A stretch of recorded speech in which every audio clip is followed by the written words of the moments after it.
work in this, both on the acting front and the music side. It became an instant fan of your music. Like Oh, thank the you. soundtrack slaps from like the opening credits. It's Thank you so much. really digging it. Was there anything autobiographical about the origins of this one from the family side? I feel like I remember hearing this. Like, was the idea sparked at a concert your dad took you or your sister to at some point? Yeah, I mean, it wasn't one specific concert, but a big experience of our life, the past few years has been my dad kind of coming with me to a lot of concerts because I'm a singer and I've been opening for a lot of people and doing festivals and kind of all these different types of gigs, some in tiny venues, some in bigger venues. And he's, just a supportive dad, so he comes and sees all the shows and he'll sometimes be there at sound check and backstage with me and he'll watch from the side stage. And so he's kind of been immersed in this music experience and he's made a lot of musician friends, at these festivals that we've been at. And so it's kind of become a part of his life as well. And I think it's a very fascinating culture to be a part of and see a bunch of kids screaming and knowing all of the lyrics of a song and kind of joining together in this high energy capacity. And so I think that was, definitely a foundation of the concept. Did you see that idea like sparked in real time? Like, do you remember a moment he was like, "Let me tell you where what I'm gonna do here"? I mean, we talked a lot about, yeah, I don't know if there was like one moment, but we talked about the idea of wanting to combine music and film, and the idea of a concert was really intriguing to him, but it was just kind of figuring out how to incorporate the concert. Are we within the concert? Are we outside a concert? Are we backstage? Or, all of this stuff, and kind of all of these elements kind of came into play. You see a concert from the beginning and the artist's arrivals to the opening band to like the end and the backstage and the meet and greets. And so it kind of became this whole like the setting for all of this craziness to occur. Yeah. Music is excellent in this film from the very opening credits. How much is Lady Raven like a reflection or manifestation of your career or where you'd like actually like to go in your career?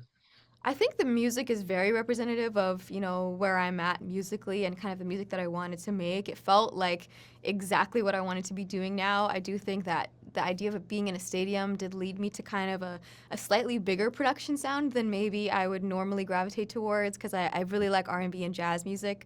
But I think that, I really had a lot of fun with it, and all of the elements of it are very much me, and the songwriting is completely me. So it feels, like it could stand alone as an album for myself, and I feel very proud of it, like that. And now you both have a Kid Cudi collabo too. So Yes. Oh my gosh, Kid Cudi's amazing.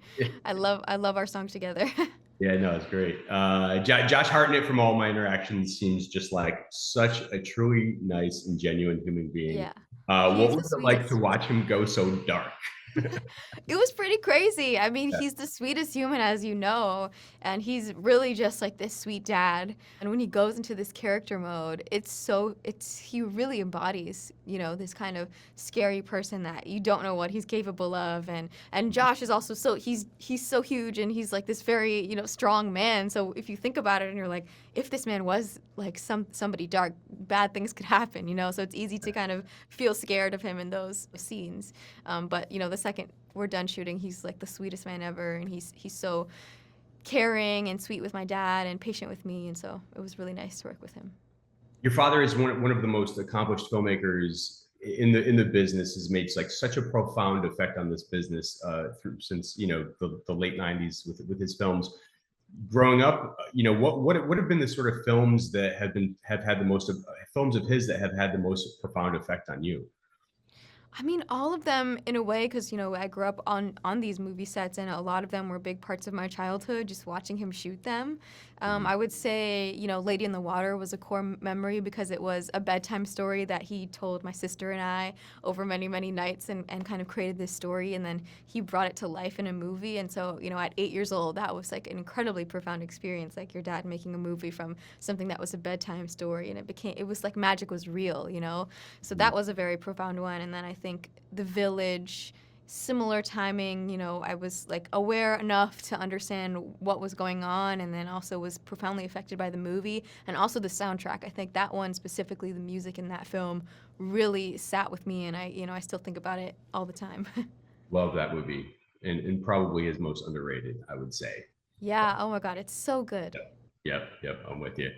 Cool. My time's up. I appreciate your time today, and again, Thank you. once again, great work in this. Thank you so much. Take care.